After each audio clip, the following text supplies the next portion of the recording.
अस्सलाम वालेकुम। अल्लाह के नाम से शुरू जो बड़ा मेहरबान नहायत रहम वाला है। आज मैं आपको पाए साफ़ करने के 3 आसान और बेहतरीन तरीके बताऊंगी। तो ये सबसे पहले मेरे पास 4 अदद बकरे के पाए हैं और मैंने आधा काम थोड़ा सा आसान करवा लिया है अपने कसाई से। क्या किया है कि इसके ऊपर जो मोटी वाली स्किन होती है बालों वाली, वो मैंने कसाई से उतरवा ली है। लेकिन इसके बावजूद भी पायों के ऊपर ढेर सारे बाल लगे हुए होते हैं। तो ये बाल हम किस तरह से हटाएं, क्योंकि ये बाल आपको कसाई वाला हटा के नहीं देगा, ये आपको खुद ही करना पड़ेगा। तो किस तरह से साफ़ करेंगे मैं आपको 3 आसान वाले तरीके बताने वाली हूँ। रेसिपी को आपने एंड तक देखना है। स्टार्ट करते हैं। बिस्मिल्लाहिर्रहमानिर्रहीम। सबसे पहले चूल्हे पे हमने इनको भूनना है।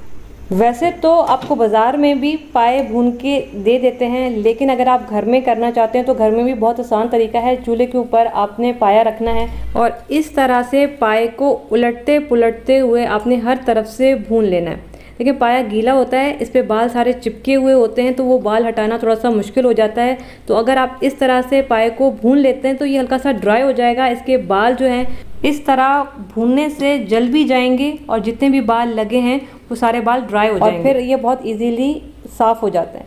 और वैसे भी भुने हुए पायों का जो टेस्ट है वो भी बड़ा बेहतरीन आता है।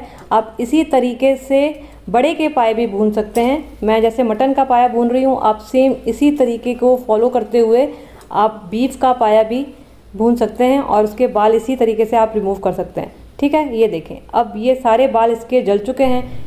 अब इसके बाद आपने इसको धोना नहीं है। आपने क्या करना है कि ये देख रहे हैं इसके ऊपर जितने भी बाल हैं ये ड्राई हो चुके हैं और ये जल चुके हैं। अब ये बहुत आराम से निकल जाएंगे। मैं आपको 3 तरीके बताऊंगी। एक तरीका तो ये है, आपने एक अदद टूथ ब्रश लेना है, लेकिन नया लीजिएगा। अगर घर में नया रखा है तो अच्छी बात है, अगर नहीं है तो आप बाज़ार से लेकर आ जाए। हमने क्या करना है, इस टूथ ब्रश की मदद से इस तरह से करते जाएंगे और ये जो बाल हैं ये खुद ब खुद इसके ऊपर से झड़ते जाएंगे, क्योंकि ये बाल ड्राई हो चुके हैं, जल चुके हैं। बस आप टूथ ब्रश की मदद से इस तरह से घुमाते जाएंगे, फेरते जाएंगे और ये बाल जो है बहुत आराम से झड़ जाएंगे, क्योंकि ये बिल्कुल ड्राई हो चुके हैं। और इस तरह से आप तकरीबन 5 मिनट में सारे पाए साफ़ कर सकते हैं। अगर गीले बाल हम उतारते तो फिर थोड़ा सा टाइम लगता। कुछ बकरों के पाए ऐसे होते हैं जिनके ऊपर बहुत ज़्यादा बाल होते हैं, वो उतारना बहुत मुश्किल हो जाता है। तो ये जो मैं आपको तरीके बता रही हूँ बहुत ही बेहतरीन तरीके हैं और बहुत ही आसानी से आप इनके ऊपर से बाल रिमूव कर सकते हैं। तो ये देखें, एक तरीका तो ये है और ये देखें काफ़ी सारे बाल नीचे गिर चुके हैं। ठीक है, एक हो गया ये तरीका। अगर ब्रश नहीं है किसी भी रीज़न की वजह से तो छुरी सबके घर में होती है। आपने छुरी की मदद से इस तरह से रगड़ते हुए आराम से ये बाल उतार लेने। ये देखें ये सारे बाल झड़ जाएंगे आराम से। आपको ज़्यादा मेहनत नहीं करनी पड़ेगी। बस 1 से 2 मरतबा आप सारे पाए के ऊपर ये छुरी घुमाएंगे और बाल जो है इंशाल्लाह सारे नीचे की तरफ झड़ जाएंगे। और अगर गौर से देखें तो ये नीचे झड़े हुए बाल आपको नज़र भी आ रहे होंगे। ठीक है, ये एक तरीका हो गया। अगर छुरी भी नहीं है तो फिर आटा अगर आपके पास है तो आटे से भी बेहतरीन बाल उतर जाते हैं। आधा कप मैंने आटा लिया है, कोई सा भी आटा ले लें जो भी आपके घर में मौजूद है, और ये आटा इसके ऊपर डाल के इस तरह से आप मसलते हुए सारे बाल इसके ऊपर से झाड़ सकते हैं। ये आटे वाला तरीका तब भी काम करेगा जब आपने पाए को भुना हुआ नहीं है। गीले पाए हैं तो आटा डालेंगे, पाए ड्राई हो जाएंगे और फिर आप इस तरह से रगड़ के पाए को आराम से बग़ैर भुने हुए भी इसके जो बाल हैं वो आराम से साफ़ कर सकते हैं। ये देखें, आटा डालेंगे और बिल्कुल मसलते हुए ये सारे के सारे जो बाल हैं इसके ऊपर से हटा लेंगे। अगर आपने भूनना नहीं है, भुने हुए पाए किसी भी रीज़न की वजह से नहीं पसंद, तो आप जो गीले पाए हैं उसके ऊपर आटा डालें, इस तरह से मसलते हुए ये सारे बाल आप इसके ऊपर से रिमूव करें। तो ये देखें इस तरह से साफ़ सुथरे पाए आपके पास आ जाएंगे। जिस दिन आपने पाए बनाने हैं एक दिन पहले ये काम करके रख लें। तो ये अब पाए जी साफ़ हो गए हैं, बाल इसके बिल्कुल रिमूव हो चुके हैं। अब आप इसको गर्म पानी में बहुत अच्छे से धो लें। तो ये हमारे साफ़ सुथरे पाए जो हैं वो धुलकर आ चुके हैं। मैंने नीम गर्म पानी से 2 से 3 मरतबा इनको बहुत अच्छा धो लिया है। अब इसमें किसी किस्म के बाल नहीं लगे। मैंने आपको 3 तरीके बताए हैं, जो आपको आसान लगता है, जो आपको समझ आता है उस तरीके से इनको साफ़ करें और साफ़ करने के बाद इनको फ्रिज में रखें। जब भी बनाना हो निकालें और बनाएं। पाए तो आपने बनाए भी होंगे, खाए भी होंगे, लेकिन आज मैं आपके साथ जो रेसिपी शेयर करने वाली हूँ, इस तरह के पाए आपने पहले कभी नहीं खाए होंगे, क्योंकि आज की रेसिपी में हम गाढ़े शोरबे वाले पाए बनाने वाले हैं। इसके अलावा पाए में चिपक किस तरह से लेकर आएँ, और अगर आपके घर में पाए में कोई बोटी ढूंढता है तो बोटी वाले पाए किस तरह से बनते हैं। तो ये रेसिपी बड़ी अनोखी होने वाली है, इसको आपने मिस नहीं करना है। रेसिपी पसंद आए चैनल को ज़रूर सब्सक्राइब करें। स्टार्ट करते हैं। बिस्मिल्लाहिर्रहमानिर्रहीम। 4 अदद पाए हैं, साफ़ सुथरे धुले हुए।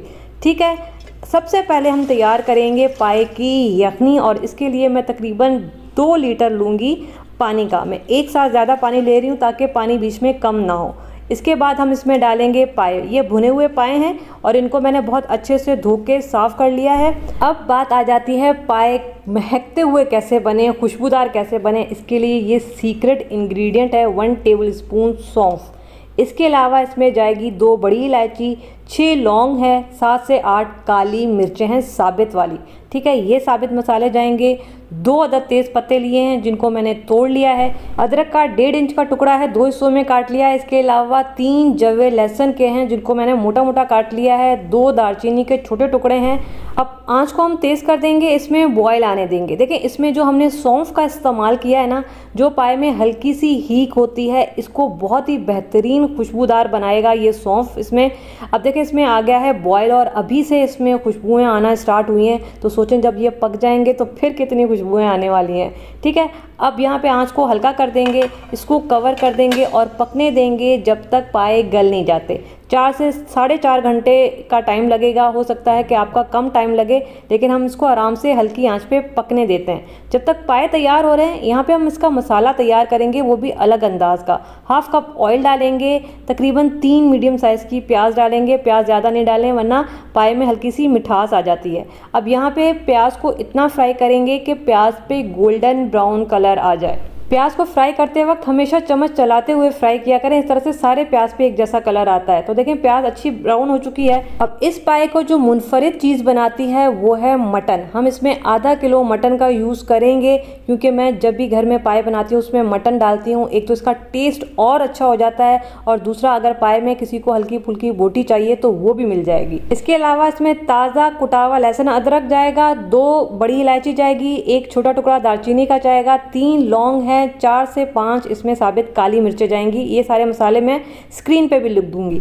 अब आंच को बिल्कुल तेज़ कर देंगे, और तेज़ आंच पे हमने गोश्त को लहसुन अदरक के साथ भूनना है कि गोश्त का कलर चेंज हो जाए, लहसुन अदरक की अच्छी भुनाई हो जाए और गोश्त का पानी ड्राई हो जाए। तो ये देखें, गोश्त बेहतरीन भुन चुका है। ठीक है, ये वाला पॉइंट करना लाजमी होता है, वरना गोश्त में हीक रह जाती है। अब हम इसमें मसाले डालेंगे। 1 टेबल स्पून पिसी हुई लाल मिर्च, मिर्चें आप कम भी कर सकते हैं अपने जायके के हिसाब से। 1 टीस्पून कश्मीरी लाल मिर्च, इससे थोड़ा सा कलर अच्छा रेड कलर आ जाएगा। अगर नहीं है तो कश्मीरी मिर्च आप बेशक ना डालें। 1 टेबल स्पून ताज़ा पिसा हुआ मेरा धनिया पाउडर जाएगा। 2 टीस्पून इसमें फ़िलहाल नमक जाएगा, आगे ज़रूरत पड़ी तो मज़ीद डालेंगे। 2 अदद हम इसमें डालेंगे तेज़ पत्ते।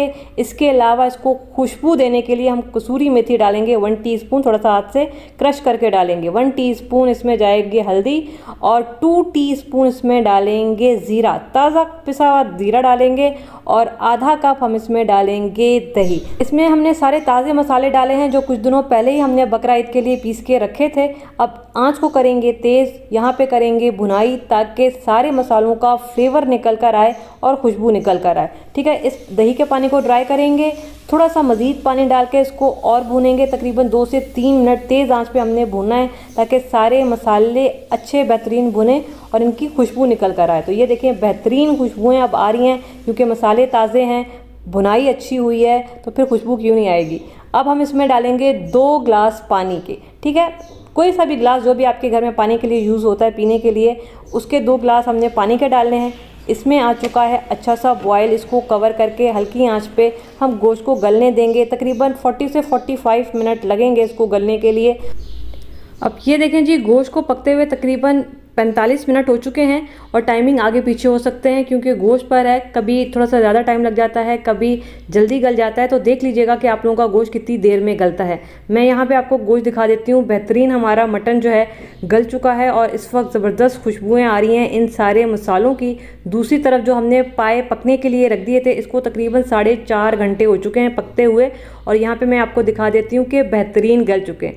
अच्छे मज़ेदार पाए आपने खाने हैं तो मैं कभी भी प्रेशर कुकर का आपको मशवरा नहीं दूंगी। अच्छी चिपक और लज्जत वाले अगर पाए आपको खाने हैं तो आप इसको हल्की आंच पे पकाएं, आपने इसको प्रेशर कुकर में नहीं पकाना। अब देखें, मैंने यखनी में से पाए अलग करके ये जो मसाला तैयार किया था इसमें पाए शामिल करेंगे और ये यखनी है, इसको या तो आप छान लें या तो इसमें से मोटे मोटे सारे मसाले निकाल के और ये यखनी हमने इस मसाले में शामिल कर देनी है।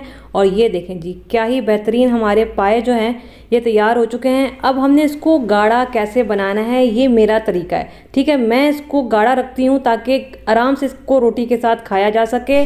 1/3 कप नॉर्मल आटा जिससे आप रोटी बनाते हैं या फिर 4 टेबल स्पून भर के हम इसमें आटा डालेंगे, उसको हल्की आंच पे ड्राई रोस्ट करेंगे जब तक आटे की अच्छी खुशबू नहीं आना स्टार्ट हो जाती। तो ये देखें, आटा भून चुका है, 2 मिनट भूनेंगे, ठंडा करेंगे। जब ठंडा हो जाएगा इसमें 1 कप पानी का डालेंगे और इसको घोल लेंगे। जैसे आप निहारी के लिए लई तैयार करते हैं इसके लिए भी करेंगे, लेकिन आटा बहुत ज़्यादा नहीं जाएगा, 3 से 4 टेबल स्पून जाएगा बस। देखें, अब इसकी मिक्सिंग अच्छी हो चुकी है। अब इसमें किसी किस्म की गुठली नहीं है और इसको हम डाल देंगे पाए में। ये मेरा खुद का तरीका है पाए की ग्रेवी को थोड़ा सा गाढ़ा बनाने के लिए, ताकि इसको आप रोटी के साथ आराम से खा सकें। कुछ लोग प्याज इसमें ज़्यादा डाल देते हैं ताकि जो इसकी ग्रेवी है वो थोड़ी सी गाढ़ी बने। तो गाढ़ी तो बन जाती है लेकिन प्याज में हल्की सी मिठास आती है जो कि अच्छी नहीं लगती है। अब इसको अच्छा सा मिक्स करेंगे, आंच को मीडियम हाई पे ले जाएंगे, आंच को हल्का नहीं रखना है, मीडियम हाई पे ले जाके इसको हमने मज़ीद तकरीबन 15 से 20 मिनट तक पकाना है ताकि ये जो आटा डाला है ये अच्छा सा इसमें पक जाए, क्योंकि आटे का पकना बहुत ज़रूरी है। आंच को मीडियम हाई पे ले जाएंगे और इसको हम कवर करके पकाएंगे तकरीबन 20 मिनट। तो ये देखें, तकरीबन 20 मिनट हो चुके हैं और यहाँ पे हम ढक्कन हटाते हैं। मैंने वैसे बीच में देखा था, इसमें बेहतरीन गाढ़ापन आ चुका है। ये देखें, ये अब थोड़ा सा ठंडा होने के बाद भी ये हल्का सा गाढ़ा होगा। ये बिल्कुल निहारी की तरह नहीं होता, बिल्कुल भी फील नहीं होगा आपको कि आपने इसके अंदर आटा डाला है, बस हल्का सा आपको ग्रेवी में गाढ़ापन फील होगा। 1 टीस्पून मेरा होममेड पिसा हुआ गरम मसाला जाएगा, 1/4 टीस्पून जावित्री पाउडर, 1/4 टीस्पून जायफल पाउडर। इसके अलावा ये शाह ज़ीरा है, हम इसको थोड़ा सा हाथ की मदद से इस तरह से क्रश करके डालेंगे। और इसके अलावा 1 टीस्पून मज़ीद मैं इसमें डालूंगी कसूरी मेथी, इसको भी थोड़ा सा हाथ की मदद से इस तरह से मसल के डालेंगे। देखिए, ये जो टेस्ट है, ये जो जायका है ना, ये आपको पैकेट के मसाले में नहीं मिलेगा। थोड़ी सी मेहनत है, लेकिन अगर आप इस तरीके से एक दफ़ा बनाते हैं तो फिर सारे आप तरीके भूल जाएंगे, इतने लजीज ये पाए बनते हैं। अब हल्की आंच पे 5 मिनट हम इसको कवर करके रखेंगे ताकि सारे मसालों की खुशबू आए और 5 मिनट के बाद ढक्कन हटाएंगे और इसमें बाकी चीज़ें डालेंगे। कटी हुई हरी मिर्चें डाली हैं 3 अदद, लंबाई में कटा हुआ अदरक डालेंगे और थोड़ा सा हरा धनिया डालेंगे। अब ये तैयार हैं, चूल्हा हम बिल्कुल बंद कर देंगे और बंद करके हमने इसको 10 मिनट का रेस्ट देना है ताकि जितने भी फ्लेवर हैं वो निकल कर आएँ। पाए, निहारी, कोरमा, ये तीनों ऐसी चीज़ें हैं जब भी आप दावत में बनाया करें, पकाने के बाद चूल्हा बंद करके तकरीबन 15 से 20 मिनट आप ढक्कन बंद करके आप उसको छोड़ दें और उसके बाद आपने सर्व करना है, क्योंकि इनके फ्लेवर जो है ना वो कुछ देर के बाद अच्छे निकलना स्टार्ट होते हैं। अब मैं आपको इसकी चिपक दिखाती हूँ। बेहतरीन इसकी चिपक आई है और ये तभी आएगी जब आप इसको हल्की आंच पे पकाएंगे। कुकर में आपको ये मज़ा नहीं आएगा। अब हम इसको निकालेंगे बाउल में, बिस्मिल्लाहिर्रहमानिर्रहीम। और ये हमारी गाढ़ी ग्रेवी के साथ बोटी वाले पाए अनोखे अंदाज से तैयार हैं। बोटी वाले पाए आज से पहले आपने नहीं खाए होंगे। ये कुन्ना बिल्कुल भी नहीं है, वरना आप कहना शुरू कर देंगे कि ये पाया कुन्ना है। पाए कुन्ने में इतने मसाले नहीं जाते, चंद मसाले जाते हैं। इसको मटन बोटी पाया कहते हैं। अगर आपके घर में भी पाए में कोई बोटी ढूंढता है तो फिर ये रेसिपी आपके लिए बेहतरीन होने वाली है। ये देखें, बिल्कुल मलाई की तरह ये गल चुके हैं। ज़रूर बनाने हैं और मुझे बताइएगा कि